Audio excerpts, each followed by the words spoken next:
What is going on YouTube? Just helping you out here.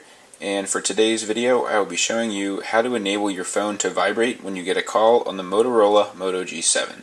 This is a useful feature if you need to answer important calls and you are in a loud place where you can't hear your phone go off. You would be able to feel the vibration through your pants. Or if you are in a place where you need to stay quiet and you can't have your phone ring, you can have it vibrate instead and still be alerted that you have a call without disrupting the people around you.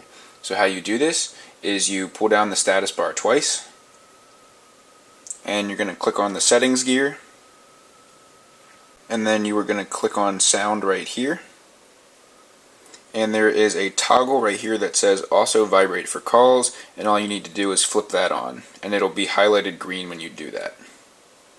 And now your phone should vibrate whenever you receive a call. So that's how you enable call vibration on the Motorola Moto G7. If you found this video helpful, please drop a like. Leave a comment if you have any questions or an idea for a future video. And lastly, please don't forget to subscribe and tell your friends about my channel so I can grow and help more of you guys out. I'm just helping you out. See you in the next video.